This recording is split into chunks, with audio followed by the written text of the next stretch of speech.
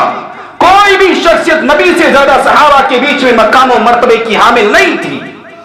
لیکن رسول اکرم صلی اللہ علیہ وسلم کی عاجزی کا حال دیکھو. لم یکن شخص احب الیہم من رسول اللہ صلی اللہ علیہ وسلم. صحابہ اکرام کو رسول سے زیادہ کوئی محبوب نہیں تھا. وَكَانُوا إِذَا رَأَوْهُ لَمْ يَقُومُوا. لیکن جب صحابہ اکرام رسول کو دیکھتے تو کھڑے نہیں ہوتے. صحابہ اکرام نبی کو آتا جاتا دیکھتے کھڑے نہیں ہوتے. پوائنٹ یاد رکھیے. لِمَا يَعْلَمُونَ مِنْ كَرَاهِيَتِهِ لِذَلِكَ. اس لیے کہ رسول اکرم صلی اللہ علیہ وسلم کو یہ چیز پسند نہیں تھی. اللہ کے رسول صلی اللہ علیہ وسلم دنیا پر سب سے زیادہ مقام و مرتبے کے حامل، پوری کائنات کے امام، امام الانبیاء جناب محمد رسول اللہ صلی اللہ علیہ وسلم، اور وہ لوگ جنہوں نے سب سے پہلے نبی کا کلمہ پڑھا، جو اول المسلمین ہیں، جنہوں نے نبی سے وحی کو سنا ہے، نبی پر وحی آتی ڈائریکٹلی ان کو پیغام پہنچتا، وہ صحابہ اکرام نبی کو دیکھ کر کھڑے نہیں ہوتے صرف اس لیے کہ نبی کو یہ چیز پسند نہیں ہے. عاجزی ہے یہ، انکساری ہے یہ. آج لوگوں کا حال کیا ہے؟ اگر کسی علاقے کا کوئی عہدیدار ہے، کوئی روپے پیسے والا ہے، کوئی بڑا عالم ہے، عالموں کا بھی یہی حال ہے. آج دیکھیں یوٹیوب پر یا سوشل میڈیا پر عالموں کا بھی یہی حال ہے. یا کوئی سیاسی لیڈر ہے، آج ان لوگوں کی آمد پر مسلمان کھڑا ہوتا ہے. اور کھڑا کیوں نہ ہو؟ اس لیے کہ آج نمبرز کا دور ہے. اگر کوئی بڑا آدمی میری مسجد کے اندر تشریف لا رہا ہے، میں اگر اس کے سمان میں، اس کی عزت میں کھڑا نہیں ہوں گا تو مجھے نمبر نہیں ملیں گے. مطلب میرا نام نہیں ہوگا. فلاں صاحب جا کر کے بیان کریں گے فلاں صاحب کے علاقے میں گیا تھا، انہوں نے میری کوئی عزت نہیں کی.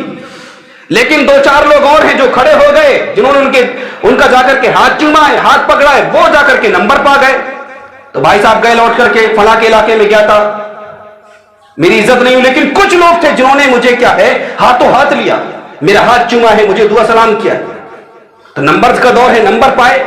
لیکن نبی اکرم صلی اللہ علیہ وسلم کیا کہتے ہیں؟ اللہ کے رسول صلی اللہ علیہ وسلم کو یہ چیز پسند نہیں ہے کہ اللہ کے رسول صلی اللہ علیہ وسلم کی آمد پر آپ کو دیکھ کر کے آپ کے صحابہ اکرام کھڑے ہوں. لیکن آج عالم بھی چاہتے ہیں مجھے دیکھ کر کے لوگ کھڑے ہوں، عہدیدار بھی چاہتے ہیں مجھے دیکھ کر کے لوگ کھڑے ہوں، روپیے پیسے والا بھی چاہتا ہے لوگ مجھے دیکھ کر کے میری عزت کرے. اور کیا ہے، اور اسی طریقے سے سیاسی لیڈروں کا حال بھی یہی ہے کہ میں جہاں انٹری ماروں تو لوگ مجھے دیکھ کر کے کھڑے ہوں، میرے لیے کیا ہے پھول ڈالے، میرے لیے کیا ہے پٹیاں بچھائے اور میرا سمان کرے.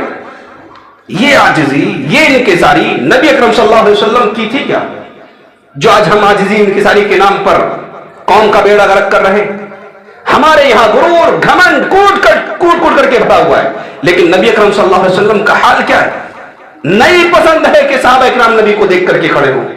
آج ہر ایک انسان یہی چاہتا ہے کہ میں جہاں سے گزروں میری عزت ہو، لوگ مجھے سلام کریں اور میرے عہد و سمان کیا ہے، میرے سمان میں میری عزت میں کھڑے ہو اور مجھے کیا ہے میری خیر خیریت ملے. یہ حال مسلمانوں اگر تبدیل نہیں ہوگا، چاہے وہ کوئی بھی عالم ہو، کوئی بھی علاقے کا عہدیدار ہو، کوئی بھی بڑا آدمی ہو، اگر اس کے اندر عاجزی نہیں آئے گی، انکساری نہیں آئے گی، پھر ہمارے حالات بدلنے والے نہیں ہیں. اس لیے کہ یہی بڑے، یہی عہدیدار، یہی روپے پیسے والے انہی کے دل و دماغ کے اندر اللہ رب العالمین ڈالتا ہے. یہی چاہتے ہیں تو ماحول شانت رہے گا، یہی چاہیں گے تو حالات خراب ہو جائیں گے. بات سمجھ میں آتی ہے؟ اللہ کے رسول صلی اللہ علیہ وسلم کی طرح عاجزی انکساری ہم میں سے ہر ایک شخص کو اپنانی چاہیے. اس کے بعد اللہ کے رسول صلی اللہ علیہ وسلم کے اخلاق کریمانہ میں ایک پہلو یہ ہے کہ اللہ کے رسول صلی اللہ علیہ وسلم عفو درگزر سے کام لیا کرتے تھے. آپ معافی کو پسند کیا کرتے تھے. چند حدیث دیکھتے ہیں اللہ کے رسول صلی اللہ علیہ وسلم کے تعلق سے. اللہ کے راستے میں جہاد کے لیے اللہ کے رسول صلی اللہ علیہ وسلم ایک سفر پر ہیں. اللہ کے رسول صلی اللہ علیہ وسلم کے صحابہ اکرام آپ کے ساتھ گھنی چھاؤنی دیکھ کر کے، سایہ دار درختوں کو دیکھ کر کے اللہ کے رسول صلی اللہ علیہ وسلم نے آپ کے ساتھیوں نے پڑاؤ ڈالا اور آرام کرنے لگے. آرام کر رہے ہیں، اللہ کے رسول صلی اللہ علیہ وسلم کی آنکھ لگ جاتی ہے. ایک نوجوان اللہ کے رسول صلی اللہ علیہ وسلم کے سینے پر تلوار لے کر کے سوار ہے اور پوچھتا ہے من ينقعك مني، اے محمد رسول اللہ صلی اللہ علیہ وسلم، کون ہے جو آپ کو آج مجھ سے بچائے گا؟ اللہ کے رسول صلی اللہ علیہ وسلم نے کہا مجھے اللہ تعالیٰ بچائے گا. پھر یہی سوال کرتا ہے، اللہ کے رسول صلی اللہ علیہ وسلم نے کہا میری جان اللہ رب العالمین کے ہاتھ میں ہے، اگر وہ چاہے گا تو جائے گی، نہیں چاہے گا تو کوئی دنیا کی طاقت میری جان نہیں لے سکتی. یہ اللہ کے رسول صلی اللہ علیہ وسلم کے الفاظ. حدیث کے اندر یہ ہے کہ اس شخص نے اپنی تلوار کو اپنی میان کے اندر کر لیا ہے. پھر اللہ کے رسول صلی اللہ علیہ وسلم نے صحابہ اکرام کو مخاطب ہو کر کے کہا دیکھیے یہ ہے وہ نوجوان، لیکن آج میں اسے معاف کر رہا ہوں. نبی ہو کر کے، امام کائنات جناب محمد رسول اللہ صلی اللہ علیہ وسلم ہو کر کے صحابہ اکرام کی جماعت آپ کے ساتھ موجود ہے، وہ گستاخی کر رہا ہے، ننگی تلوار لے کر کے نبی کے سینے پر سوار ہے، پوچھتا ہے کون بچائے گا. لیکن اس تمام مناظر کو دیکھ کر کے اللہ کے رسول صلی اللہ علیہ وسلم اسے معاف کر رہے ہیں. کیا ایسا دل، ایسا پہلو ہمارے ذہن و دماغ کے اندر آتا ہے؟ ایسا دل ہمارے پاس ہے کہ ہم اپنے مسلمان بھائی کو چھوٹی سی گستاخی پر، چھوٹی سی بدتمیزی ہو جانے پر معاف کر دیں؟ نہیں معاف کرتے ہیں. ہم اپنے مسلمان بھائی کو تو دور کی بات ہے، چھوٹے چھوٹے مسئلوں پر ہمارے گھروں کے اندر نہ جانے کتنے ایسے گھرانے موجود ہیں جن کے آپس میں بول چال ہی بند ہے. کہاں معاف کرنے کا ہمارے اندر جذبہ ہے؟ ہم رسول کا کلمہ پڑھنے والے، رسول کے اخلاق کی بات کرتے ہیں، ہمیں بھی تو اپنے اخلاق کا جائزہ لینا چاہیے. نبی کے اخلاق کو سن کر کے مزہ آتا ہے، نبی کی سیرت کو سن کر کے مزہ آتا ہے، لیکن نبی کی سیرت کو اپنی زندگی کے اندر بھی تو نافذ کیجیے. ایک شخص گستاخی کر رہا ہے، اللہ کے رسول صلی اللہ علیہ وسلم اسے معاف کر دے رہے ہیں. ہم اپنے گھر کے لوگوں کو، اپنے رشتہ داروں کو، اپنے خون کو معاف نہیں کرتے ہیں. سوچنے کی بات یہ ہے، کیا ان تمام مسائل پر ہمیں اور آپ کو غور نہیں کرنا چاہیے؟ کیا یہ اخلاق کریمانہ جو محمد رسول اللہ صلی اللہ علیہ وسلم کے ہیں، ان اخلاق کو اپنی زندگی کے اندر نافذ کر کے اسلام کی نشر و اشاعت نہیں کرنی چاہیے؟ کیا اسلام کے سندیش کو، اسلام کے پیغام کو اپنے اخلاق کے ذریعے سے غیر قوموں تک نہیں پہنچانا چاہیے؟ پہنچانا چاہیے. ضرورت ہے ان تمام تر چیزوں کی. اللہ رب العالمین سے دعا کرتے ہیں کہ وارلا ہمیں تمام لوگوں کو محمد رسول اللہ صلی اللہ علیہ وسلم کے اخلاق کریمانہ کو اپنانے کی توفیق عطا فرمائے. اللہ رب العالمین ہمیں محمد رسول اللہ صلی اللہ علیہ وسلم کے اخلاق کے مطابق اپنے اخلاق درست کرنے کی توفیق عطا فرمائے. اللہ رب العالمین ہم تجھ سے دعا کرتے ہیں کہ بارلا ہم تمام لوگوں کو کہنے سننے سے زیادہ عمل کی توفیق عطا فرمائے. اللہ رب العالمین ہمارے حالات پر رحم فرما. اللہ رب العالمین جہاں کہیں مسلمان پریشان ہیں ان کی پریشانیوں کو دور فرما دے. اللہ رب العالمین ہم تجھ سے دعا کرتے ہیں جو بیمار ہیں انہیں شفائے کاملہ واجلہ عطا فرما. اللہ رب العالمین ہمارے ایمان، جان، مال، عزت و آبرو کی حفاظت فرما. دنیا کے اندر توحید پر خاتمہ بالخیر فرمانا. آمین. وآخر دعوانا الحمدللہ.